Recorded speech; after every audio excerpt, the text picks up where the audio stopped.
Leafeon is such an awkward evolution if you think about it, because Gen 1, in the original 151 Pokemon, you have the starter trio that's Fire, Water, Grass, and you have the Eeveelution trio, which is Fire, Water, and Electric, which honestly was something that's always confused me. And I feel like when Leafeon was introduced in Gen 4, it had kind of an awkward, there's just so many awkwardness about it. Mainly because I guess it was introduced at the same time as Glaceon, but grass and ice do not feel like a well paired to get released together with that. I don't know, that's just something that's been kind of on my mind. But anyways, welcome to the Leafeon solo run speed run of Alpha Sapphire. In this video I'm going to be going through the experience about trying to go as fast as possible, trying to beat Pokemon Alpha Sapphire as fast as possible using only Leafeon. So the rules are on the screen right now. These are the rules I go by for all of my solo runs. And now just a little bit about Leafeon. First of all, its moveset, move pool throughout Pokemon Auras isn't too bad, which it's actually somewhat better than some of the other Pokemon we've used in the past. And it gets decent coverage throughout the whole game to the point where there's no Pokemon that's really a huge wall for Leafeon. Skarmory is still kind of a wall, but Skarmory is also kind of a wall for like every single physical Pokemon that doesn't have a super effective stab, so it's not too big of an issue. The best part about Leafeon is it does get sword stands, so it makes it for a really easy setup. But also, if there's also anything weird about Leafeon, it's its base stats. So obviously Leafeon is built to be or meant to be a physical speedy attacker, and it's got 95 base speed, 110 base attack, which is not too bad for offensive Pokemon. But the weird thing about it is its defense stat. I don't understand why this thing's highest base stat is its defense stat, sitting at 130. Like, I don't understand, since this is obviously a Pokemon that was kind of meant to be a physical attacker. It doesn't really have many good moves to, I guess, support it being a defensive Pokemon, and for some reason the defense is the highest base stat. It's whatever, it's not a huge deal, and it actually helps us in this run. So obviously starting off the run, we do take on Roxanne first, but I think we ended up being I'm comparing the time with Mega Venusaur, but we ended up beating Roxanne actually pretty much slower than Mega Venusaur, which I found to be a little weird, because supposedly Leafeon's supposed to have a medium fast EXP growth, I think. So it being a lower level than, I guess, every single other Pokemon I've done so far was kind of weird and awkward, since that meant that, like, even though I was doing a good job skipping some trainers, I had to fight all the gym trainers to make sure I wasn't completely underleveled. And if there was anything I actually wanted to try out different about this run, was I learned about apparently that you can use O powers in Auras. It's not something like X and Y where you had to unlock it first by talking to this pink man in a forced cutscene.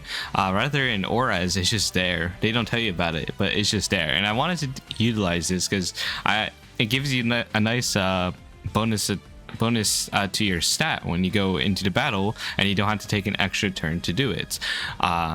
And also in this game, you just start off with attack, defense, special attack, and special defense, which is also really, really convenient, because I think in X and Y, they don't give you the special attack, special defense O powers until I don't think they even ever give it to you unless there's some other extra thing you're supposed to do to get it.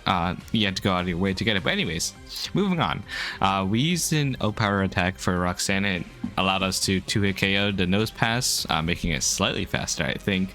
And then for Brawly, we did the same. I just gave myself an O-Power attack and ended up beating Brawly much faster than Mega Venusaur, but at this point we were still around like 26 seconds behind. Fighting the rival, I think, wasn't too bad. It was kind of a close fight there. And then for Watson was definitely our biggest slowdown. I'll definitely admit, because The only coverage Leafeon gets for steel types in this game is dig. We don't get dig until after we beat Watson. So at this point, all we could do is just really just was it Razor Leaf and just use an O-Power tech. But going into this fight, I kind of was not thinking at all, so I completely forgot all my pre-battle preparation. So I forgot to make Leafeon hold a cherry berry to heal off the paralysis, and then I also just completely forgot to use an O-Power, so I lacked the damage. But either way, we still ended up beating Watson first try, though it did cause a bit of a slowdown, and we were around 2 minutes and 20 seconds slower than Mega Venusaur, which was kind of tough. And also apparently in between Watson and I guess the first Maxi Archie fight, we were also like kind of slowing down a lot, which I don't understand how that really happened.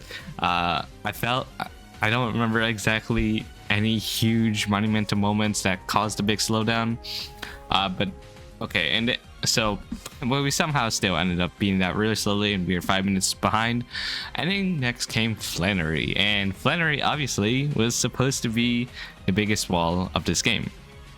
Why? Because her main strategy is to set up Sunny Day and then use Overheat, and our weakest stat other than special attack is our special defense stat sitting at 65. If it was a physical fire move, then yeah, we'd probably be able to tank it, but no, we are a Leafeon, so we cannot take an Overheat. And while we do get Sword Dance and Dig at this point, there was just one issue, and that was setting up one Sword Dance was not enough to kill I think no, it's 2 Sword Dance wasn't even enough. 2 Sword Dance was not enough to kill Torko with Dig, and so we ended up losing once. And this was actually, I think, the first time I've ever lost Flannery. But the second time, I had to use an attack O-powered. So by doing that, I can get. I think I did use an O-Power attack. I can't remember completely, but what I do remember is no, I used an O-Power special defense. This way I can set up to +6 attack and be able to take one hit from the Slugma, because the Slugma ends up going for a Light Screen turn 1, Sunny Day turn 2, and then Overheat turn 3, which... Well, actually, I don't even know if it went for Sunny Day. I think it just went straight for Overheat, but we were able to get to +6 attack thanks to our special defense O-Power, and we were able to get past Flannery. Norman was next, you know. Norman wasn't too bad, actually. So Norman should have been significantly easier because we have Dig, which means we can make it so that the Slackings don't do a single damage to us.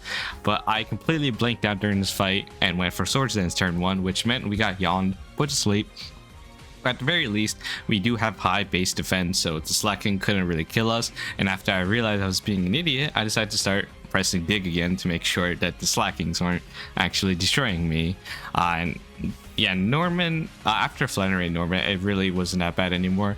We could take out the rival pretty easy. We beat their Weather Institute also pretty easily. And then the next part was Winona, and Winona really wasn't that hard. Surprisingly, right? You'd expect that a flying type gym would be insanely hard for Leafeon, but her lead is a Swellow that goes for physical flying moves, and we are a Leafeon with 130 base defense, so we were able to tank hits from Swellow really well, set up Sword Dance to +6, and were able to one-shot everything other than Skarmory. And so with that, Winona was easily beaten, and after beating Winona, we were actually only 2 seconds behind Mega Venusaur, which is a huge moment, because that meant because after beating Norman, we were 6 minutes behind, but now we were only 2 seconds behind. So that was a huge improvement on my side. And then obviously we had to fight the rival again at Lily Cove, and it wasn't too bad.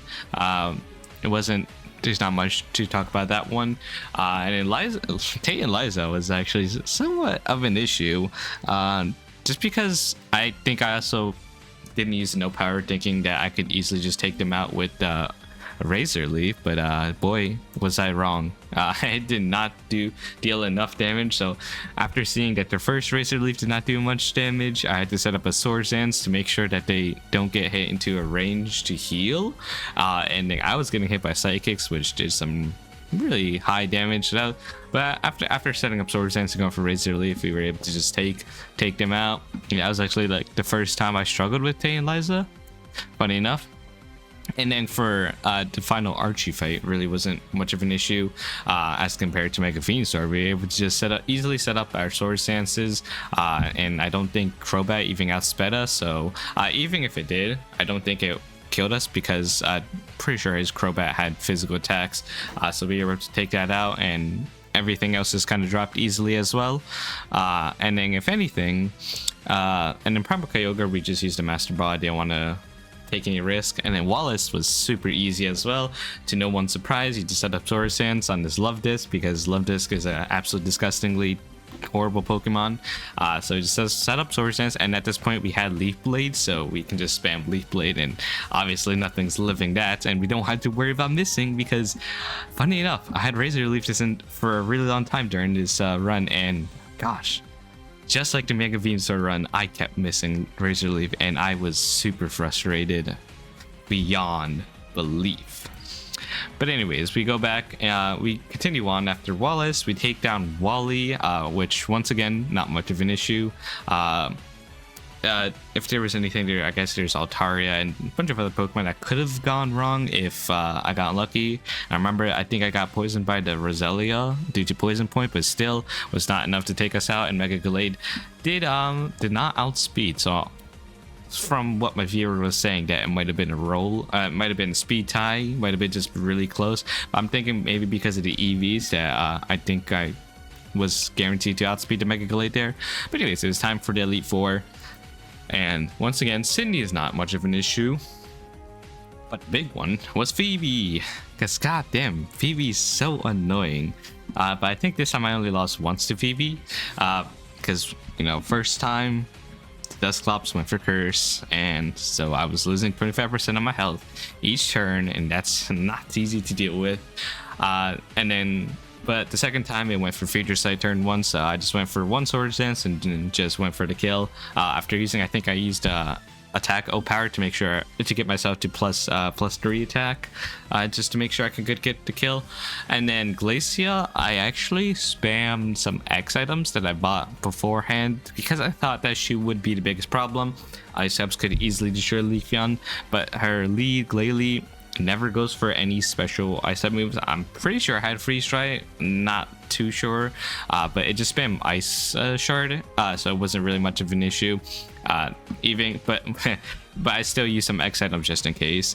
And with that, Glacia really wasn't much of a problem. I also started out the Hail from the Glalie to make sure that the Frostlass coming in doesn't have a chance of dodging my Leaf Blade, because if there's a chance I can miss my Leaf Blade, it will happen, and I do not want that to happen.